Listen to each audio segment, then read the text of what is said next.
మొంతా తుఫాన్ ఎఫెక్ట్తో ఖమ్మం పట్టణంలోని మున్నేరు నదికి భారీగా వరద పోటెత్తింది. వరద ప్రవాహం 26.5 అడుగులకు చేరుకోవడంతో పలు ప్రాంతాల్లో వరద నీరు చేరింది. దీంతో ముంపు ప్రాంతాల ప్రజలను పునరావాస కేంద్రాలకు తరలించారు. ఇక మున్నేరు బొక్కలగడ్డలో నీటి మునిగిన ప్రాంతం నుంచి మా ప్రతినిధి రజనీకాంత్ మరింత సమాచారం అందిస్తారు. మా తుఫాన్ ప్రభావం కారణంగా ఖమ్మం పట్టణంతో పాటు ఖమ్మం జిల్లాలో పలు నియోజకవర్గాలతో పాటుగా భద్రాద్రి కొత్తగూడెం జిల్లాలో 3 నియోజకవర్గాల్లో కూడా భారీగా నిన్న తెల్లవారుజాము నుంచి కూడా సాయంత్రం 4-5 గంటల వరకు కూడా భారీ వర్షాలు కురిసిన పరిస్థితి ఉంది. దాదాపు 90 మిల్లీమీటర్ల వర్షపాతం నమోదైంది. ఇటు కమ్మపల్లి, కారేపల్లి, దాంతోపాటుగా బోనకల్లు, పెనుబల్లి మండలాల్లో, దాంతోపాటుగా సత్తుపల్లి నియోజకవర్గంలోని 3 మండలాల్లో, దాంతోపాటు పాలేరు నియోజకవర్గంలో 2 మండలాలు, దాదాపుగా మధిర నియోజకవర్గంలో బోనకల్లు, చింతకాని, తర్వాత ఎరుపాల మండలాల్లో కూడా 70 నుంచి 80 మిల్లీమీటర్ల వర్షపాతం నమోదైన దాదాపు 9, 10, 20 మిల్లీమీటర్ల వర్షపాతం నమోదు కావడంతో ఒక పక్క ఖమ్మం పట్టణంతో పాటు ఖమ్మం జిల్లాతో పాటుగా పలు వాగులు వంకలు కూడా పొంగి ప్రవేశిస్తున్న పరిస్థితి కనపడుతుంది. దాదాపు ఖమ్మం నుంచి ఇటు మైబాదు వెళ్ళే ఆకేరు వాగు ములకలపల్లి ప్రాంతం వద్ద కాసరాజగూడెం దాటితుంది. అక్కడ కూడా రాకపోకలు కూడా పూర్తిగా బంద్ అయినాయి. దాంతోపాటు ఖమ్మం పట్టణం మీదకి అర్బన్ ప్రాంతం సబ్ జైల్ కాడ నుంచి అటు పాపడపల్లి నుంచి డొన్నకల్లు వెళ్ళే బుగ్గవాగు పొంగడంతో అక్కడ కూడా రాకపోకలు పూర్తిగా బంద్ అయినా. మరోపక్క పగడేరు వాగు పాపడపల్లి నుంచి ఈ ఎన్కూరు వెళ్ళే పగడేరు వాగు కూడా పొరలటం, దాంతోపాటు అంజనాపురం వద్ద నిమ్మవాగు కూడా పొంగటం, దాంతోపాటుగా మరో 10-15 దంసలాపురం వద్ద ఖమ్మం నుంచి దంసలాపురం మీదుగా బోనకల్లు మధిర వెళ్ళే ప్రధాన రహదారిపై కూడా వాగు పొంగి పొరలటంతో నిన్నటి మాత్రం పూర్తిగా రాకపోకలు కూడా పూర్తిగా బంద్ అయిన పరిస్థితి ఉంది. ఇళ్లలో ఉన్న సామాన్లు కూడా పూర్తిగా నష్టపోయిన పరిస్థితి. ప్రస్తుతం మనకు బొక్కలగడ్డ ప్రాంతంలో కొంతమంది బాధితులు అన్న వారిని అడిగి తెలుసుకునే ప్రయత్నం. చెప్పండి, మీ ప్రాంతంలో ప్రతిసారి వర్షాలు వచ్చినప్పుడు, ఈ వరదలు వచ్చినప్పుడల్లా కూడా మీ ఇళ్ళని మునిగిపోతున్నాయి, మీకు పూర్తిగా కరకట్ట కూడా కడతా అన్నారు. ఇంతవరకు కరకట్ట పనులు ఎంతవరకు వచ్చాయి? కరకట్ట పనులు ఇంతవరకు ఏం లేదని పెట్టారు. 2 సంవత్సరాలు అయితే ఇంతవరకు కరకట్ట రావట్లేదు, ఏం లేదు. ఇల్లు ఇప్పుడు డబ్బలకాళ్ళ పంచారు 2 లక్షల రూపాయలు యాక్సిడెంట్స్ నాకు. ఇంక ఎప్పుడు కరకట్ట కడతారో ఏం చేస్తారో ఇంకా మీదే. గతంలో కూడా కరకట్ట కడతాను 3 ఏళ్ల క్రితం అప్పుడు కేసీఆర్ గవర్నమెంట్, తర్వాత కాంగ్రెస్ గవర్నమెంట్ అధికారంలోకి వచ్చినాక మంత్రులు కూడా చెప్పారు వారంతా కూడా. కానీ ఇంతవరకు ఎంతవరకు వచ్చింది? గత సంవత్సరం కూడా మునిగిపోయినప్పుడు మీకు ఏమైనా నష్టపరిహారం ఇచ్చారా? ఏదో కరకట్ట ఏదో ఇల్లు చూడు అటు మునిగిపోయి బయట తిరుగుతున్నాం. అక్కడ పోయి కాల్ చేసి నాగర్స్కులు ఉన్నాం మేము ఇప్పుడు.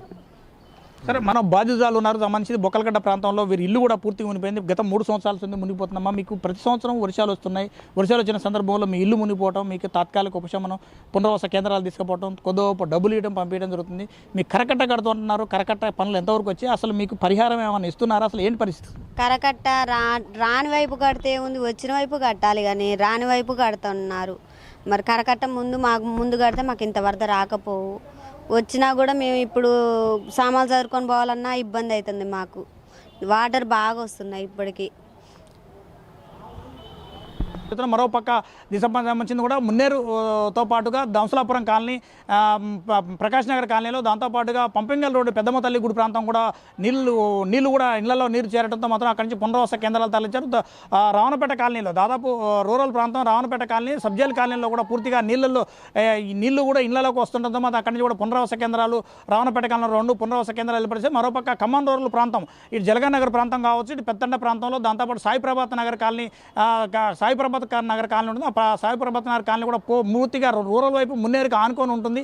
అక్కడ కూడా ప్రియదర్శిని ఇంజనీరింగ్ కళాశాల ఉంది. ఇంజనీరింగ్ కళాశాలలో కూడా ప్రతి సంవత్సరం వరదలు వచ్చిన సందర్భంలో కూడా 20 అడుగుల మేర పైగా వరదలు వస్తే మాత్రానికి ఆ ఇంజనీరింగ్ కళాశాలలో కూడా పూర్తిగా వంటశాలలోకి, దాంట్లో కళాశాల లోపల కూడా నీళ్ళు వచ్చే పరిస్థితి కూడా ఉంది.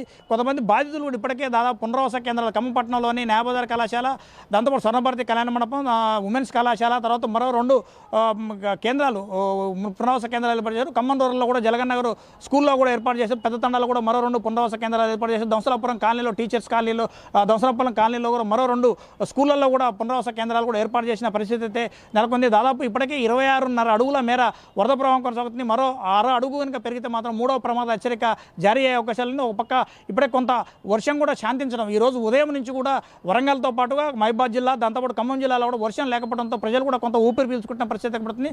సుమారు ఈ బొక్కలగడ్డ ప్రాంతం కావచ్చు, వెంకటేశ్వర నగర్, శ్రీనివాస్ నగర్, దాంతోపాటుగా మోతీనగర్ ప్రాంతం, పంపింగల్ రోడ్డు పెద్దమ్మ తల్లి గుడి ప్రాంతం, ప్రకాష్ నగర్, శ్రీనివాస్ నగర్, దంసలాపురంతో పాటుగా రావణపేట కాలనీతో పాటుగా పెద్ద తండాలోని రూరల్ పెద్ద తండా, జలగన్ నగర్తో ప్రాంతం సాయిప్రభాత్ నగర్ కాలనీలు కూడా పూర్తిగా ఫ్లడ్ ఎఫెక్టెడ్కు నీళ్లు మాత్రం వరద నీరు మాత్రం ఇళ్లలోకి చేరింది. మరో 2 అడుగులు మేర ఇంకా పెరిగి తగ్గుముఖం పట్టే అవకాశాలు ఉన్నట్టుగా రెవెన్యూ అధికారులు కూడా చెప్తున్న పరిస్థితి. ప్రతి సంవత్సరం మాత్రం మమ్మల్ని వర్షాలు వచ్చిన సందర్భంలో ఈ వర్షాలు రావడం, వర్షాల సీజన్లు, తుఫాన్ల సీజన్లో కూడా ప్రతి సంవత్సరం మేము నీళ్ళల్లో మునిగుతున్నాం. కానీ మాత్రానికి గత 3 సంవత్సరాల క్రితం నుంచి కూడా కేసీఆర్ ప్రభుత్వం కావచ్చు, రేవంత్ రెడ్డి సర్కార్ కూడా 680 కోట్ల రూపాయలతో మున్నేరుకు రెండు వైపుల కరకట్టలు దాదాపు 25 మీటర్ల ఎత్తులో మాత్రం నిర్మాణం చేపడతా ఉన్నారు.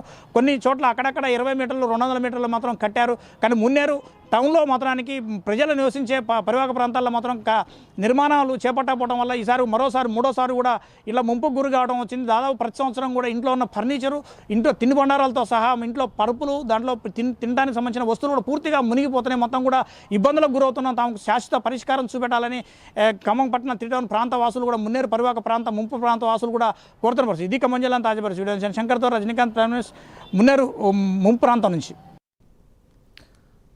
అవనిగడ్డ నియోజకవర్గంలో ఎమ్మెల్యే బుద్ధప్రసాద్ చేసిన అభివృద్ధి ఏమీ లేదు.